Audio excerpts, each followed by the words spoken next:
Ward Cornell here. On this side of the record, we're going to talk with Tim Horton about how to play hockey. And remember, while you're listening, there's 14 years of National Hockey League experience behind Tim's words. You may have heard Tim referred to sometimes as a rushing defenseman. That term is pretty old-fashioned now. Here's Tim with some solid facts on what defensive play means today. If you rush a lot during a hockey game, it takes a lot out of you. And it's only natural if you expend a lot of your energy rushing that you haven't got as much strength and energy to do the job that you are basically supposed to do, and this is defending your own end of the rink and protecting your goaltender. What you try to do is reach a happy medium. If you see an opening and can rush with the puck, this is good. Tim Horton is considered one of the strongest men in the National Hockey League.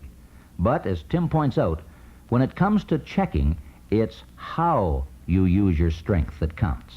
When I check someone along the boards, I like to keep my stick low.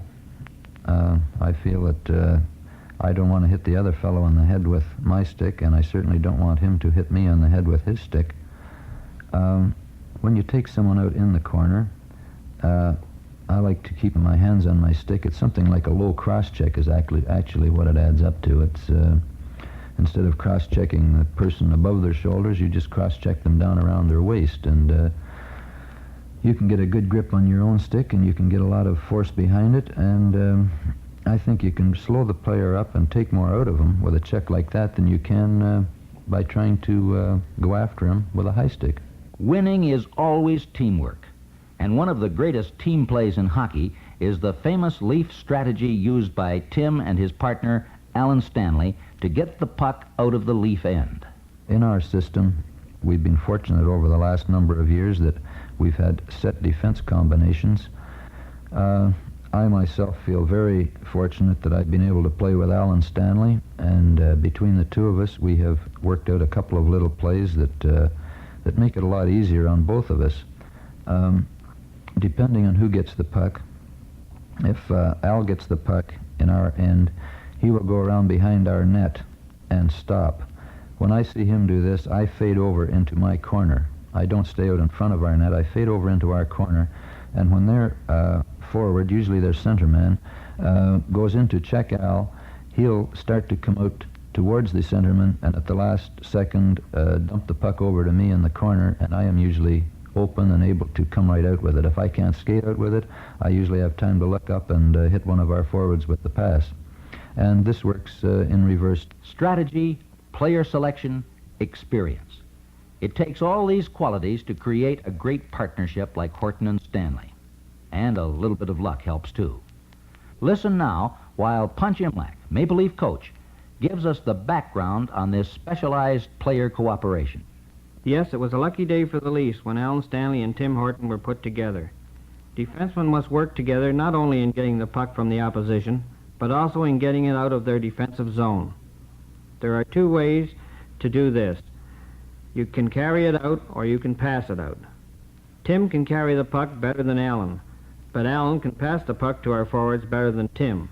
They complement each other not only by knowing what the other person will do, but also by their exceptional abilities. Experience is of great value. Sam and Tim have been playing hockey 15 years. Naturally, when they started, they made all kinds of mistakes, and this is how they learned. So remember, you will make lots of mistakes, but the idea is to profit by these mistakes and not make them again. Teamwork, precision, strength.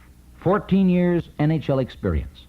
All this plus a remarkable ability to talk hockey so it sounds easy and exciting makes Tim Horton one of your best sources for good advice about Canada's national game. You should be able to skate. I think this is your prime asset, is being able to skate well.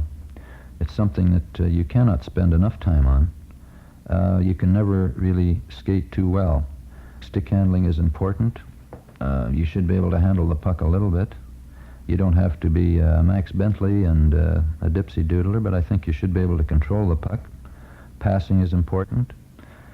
And something that very few people mention, and that is your knowledge of the fundamentals of hockey, especially in the defensive end of it. I don't mean as a defenseman especially, but even as a forward. I think whether you play professional or just play amateur for the fun of it, I think you'll appreciate the game a heck of a lot more being able to know all about it. The important points highlighted by Tim Horton: skating, never stop practicing. Stick handling, keep it up all year round. And last but very important, know the game, the fundamentals of hockey. Now, to close off our record, here is Foster Hewitt. Tim Horton is one of the strongest men in hockey, and he's the Eddie Shore type of hockey player, always driving and is giving his team a lift. He's a born leader, too, and he's also a solid defense player and a truly dedicated hockey player. I would say he's the kind that a coach always likes to have around. Once again, on behalf of Jack Dennett, Punch Imlach, Foster Hewitt, and NHL star Tim Horton, this is Ward Cornell thanking you for listening to Maple Leaf Hockey Talks. We hope it will help you get the most out of playing Canada's national game.